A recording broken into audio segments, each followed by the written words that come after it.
میں کریں گے۔ میں یہ عرض کرنا چاہتا ہوں کہ جناب محمد رسول اللہ صلی اللہ علیہ وسلم کی سیرت طیبہ پر گفتگو کرنا، آپ کی سیرت کا مطالعہ کرنا، اس کو جاننا اور غور کرنا، اگر ہم اور آپ بحیثیت مسلمان غور کریں تو یہ ہمارے دین کے فرائض میں شامل ہے۔ وہ کیسے؟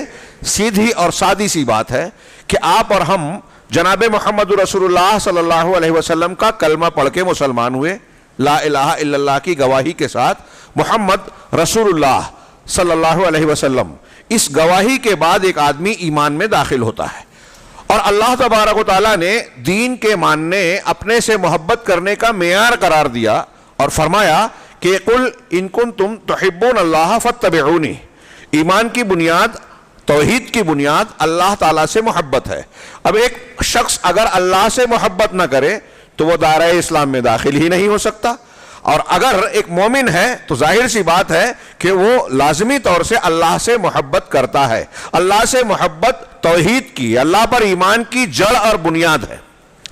اب آپ اور ہم اللہ سے محبت کرتے ہیں، یہ دعویٰ کر رہے ہیں۔ اللہ تبارک و تعالیٰ نے کہا کہ اگر آپ کو دعویٰ ہے کہ تم اللہ سے محبت کرتے ہو تو اس کا معیار کیا ہے؟ قل ان کنتم تحبون اللہ۔ آپ لوگوں سے کہہ دیجئے، ایسے ہی کچھ دعوے داروں سے حسن بصری کہتے ہیں کہ لوگوں نے دعویٰ کیا تو اللہ نے اس پس منظر میں یہ آیت نازل کی۔ ہم اور آپ بھی دعویٰ کر رہے ہیں کہ اللہ سے محبت ہے، تو اس محبت کا ثبوت کیا ہے؟ اللہ تعالیٰ نے معیار اور کسوٹی مقرر کی، ان کنتم تحبون اللہ فاتبعونی۔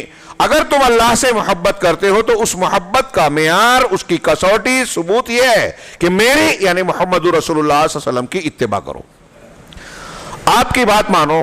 جب آپ کی اتباع ہم کریں گے تو اللہ کا اسی آیت میں آگے وعدہ ہے، یحببکم اللہ ویغفر لکم ذنوبکم، اللہ تم سے محبت کرے گا۔ اب ہم اور آپ اگر چاہتے ہیں کہ اللہ کی محبت ہمارے حصے میں آئے تو ضروری ہے اس کا طریقہ اور اصول ایک لفظ میں قرآن نے بتایا کہ اللہ کے نبی جناب محمد رسول اللہ صلی اللہ علیہ وسلم کی اتباع کی جائے۔ یحببکم اللہ، اور اللہ اتنا ہی نہیں کہ تم سے بھی محبت کرنے لگے گا، تمہارے گناہوں کو معاف کر دے گا۔ ہر انسان گناہگار ہے، گناہ کی وجہ سے دنیا کی مصیبتیں بھی ہیں اور آخرت کی پریشانیاں اور عذاب کا خطرہ بھی ہے۔ اگر ہم دنیا اور آخرت دونوں جگہ کامیابی سے ہمکنار ہونا چاہتے ہیں، اللہ کے غیظ و غضب اور عذاب سے بچنا چاہتے ہیں، تو ضروری ہے کہ اللہ کی مغفرت ملے، اور اللہ کی مغفرت کا نسخہ اللہ تعالیٰ اس آیت کریمہ میں، قرآن کے اس ارشاد میں بیان فرما رہا ہے کہ اللہ کے رسول کی اتباع کرو۔ اب سمپل سی بات ہے، میں جو کہنا چاہتا ہوں کہ جب ہم کو اللہ سے محبت کا معیار اسے قرار دیا گیا کہ اللہ کے رسول کی اتباع کی جائے، آپ کی جیسی زندگی، جیسا آپ کا عقیدہ، جیسا آپ کا ایمان، جیسی آپ کی عبادات تھیں اور معاملات تھے، ویسا ہی ہم بھی اختیار کریں، تب ہم اللہ رب العالمین کی محبت کے حقدار بنیں گے۔ تو لازم ہوا کہ نہیں کہ اللہ پر ایمان لانے کے لیے، اللہ کی محبت اور مغفرت پانے کے لیے رسول کی اتباع کی جائے، اور رسول صلی اللہ علیہ وسلم کی اتباع اگر کرنی ہے تو آپ کی سیرت پڑھنا پڑے گی یا نہیں؟ آپ اور ہم جتنا سیرت کا، نبی کریم صلی اللہ علیہ وسلم کی حیات طیبہ کا علم حاصل کریں گے، اتنا ہی آپ کے زندگی کی نقل اور آپ کی اتباع کر پائیں گے، جو اللہ کا اور رسول اللہ صلی اللہ علیہ وسلم کا حکم ہے۔ یہ محبت کا اصلی معیار بھی ہوا۔ دوسرے، اسی بات کو ہم ایک اور آیت کی روشنی میں دیکھیں۔ اللہ رب العالمین کا مشہور ارشاد ہے، لَقَدْ كَانَ لَكُمْ فِي رَسُولِ اللَّهِ أُسْوَةٌ حَسَنَةٌ۔ ایک ٹکڑا ہماری زندگی کی گویا پورا ضابطہ اور لائحہ عمل اللہ رب العالمین نے دے دیا ایک آیت میں کہ لَقَدْ كَانَ لَكُمْ فِي رَسُولِ اللَّهِ أُسْوَةٌ حَسَنَةٌ، تمہارے لیے اللہ کے رسول صلی اللہ علیہ وسلم کے اندر، آپ کے اندر مطلب آپ کی شخصیت میں، آپ کی سیرت میں کیا ہے؟ اسوۃ حسنہ، بہترین نمونہ ہے، اچھا نمونہ ہے، جس کو اللہ تبارک و تعالیٰ نے سمپل اور نمونے کے طور پر پوری دنیا انسانیت کے سامنے پیش کیا۔ بتائیے اس سے بہتر، اس سے کامل، اس سے اچھا کوئی اور نمونہ، کوئی اور مثال ہو سکتی ہے؟ سوال ہی پیدا نہیں ہوتا۔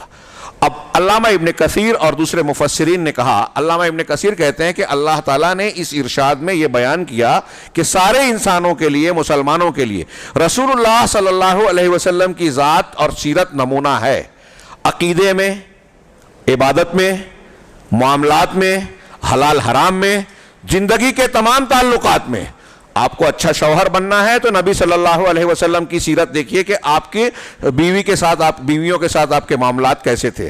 آپ کو اچھا لیڈر بننا ہے تو نبی صلی اللہ علیہ وسلم کا طریقہ اختیار کیجئے. آپ کو دنیا کا اچھا انسان، اچھا تاجر، اچھا دوست بننا ہے تو نبی کریم صلی اللہ علیہ وسلم، اچھا باپ بننا ہے، اچھا بھائی بننا ہے، نبی صلی اللہ علیہ وسلم کی سیرت دیکھیے. آپ کو عقیدہ اختیار کرنا ہے تو وہی عقیدہ اختیار کیجئے جو نبی نے کیا. آپ نے خود کہا سلو کما رأیتمونی اصلی، نماز ویسے پڑھو جیسے مجھے دیکھا ہے.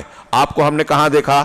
آج ہمیں حدیثوں میں نظر آتے ہیں رسول اللہ صلی اللہ علیہ وسلم. صحیح حدیثوں میں جو طریقہ آپ کا مل گیا آپ ویسا مانو. کیا آج امت مسلمہ اس طرح پڑھ رہی ہے، مان رہی ہے؟ سیرت کو پڑھے بغیر، آپ کی سنتوں کو جانے بغیر کوئی آپ سے محبت اور آپ کی اتباع کا حق ادا کر سکتا ہے کیا؟ لہٰذا آپ سے محبت، آپ کی اتباع وہی جانے گا، کرے گا جو سیرت پڑھے گا، حدیثوں کو پڑھے گا، چھانے گا، تحقیق کرے گا. اور آپ آج دیکھ لیجئے دنیا میں جتنے بدعتی ملیں گے آپ کو، دنیا کے جتنے بدعتی طبقات ہیں، وہ رسول اللہ صلی اللہ علیہ وسلم سے دعا، آپ سے تعلق کا مظاہرہ تو کریں گے، لیکن ان کے یہاں سیرت کے مطالعے، حدیثوں کو چھاننے، حدیثوں کو پڑھنے اور ماننے کا وہ ذوق، وہ جذبہ نظر نہیں آئے گا جو اہل حق میں نظر آتا ہے اور آئے گا صحابہ، تابعین اور ان کے منہج پر چلنے والوں میں.